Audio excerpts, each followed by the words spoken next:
पैठण येथील कौसनकर स्टेडियमच्या मुद्द्यावर खेळाडूंनी तहसीलदार यांना भेटून निवेदन दिले। सदरील निवेदनामध्ये कौसनकर स्टेडियमचे मोजमाप करून संरक्षण भिंत बांधकाम करून देण्यास सांगण्यात आले। खेळाडूंच्या म्हणण्यानुसार मागील वर्षी सर्व खेळाडूंनी आमरण उपोषण केले होते।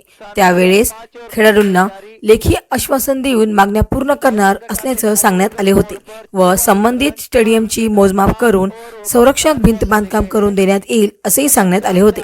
अद्याप या मागण्या पूर्ण न झाल्याने पुन्हा एकदा खेळाडूंच्या वतीने तहसीलदार सारंग चव्हाण यांना निवेदन देण्यात आले व योग्य ती कारवाई लवकर न केल्यास दिनांक 19 फेब्रुवारी रोजी पैठण येथील छत्रपती शिवाजी महाराज पुतळा परिसर येथे सामूहिक आत्मदहनाचा इशारा देण्यात आला।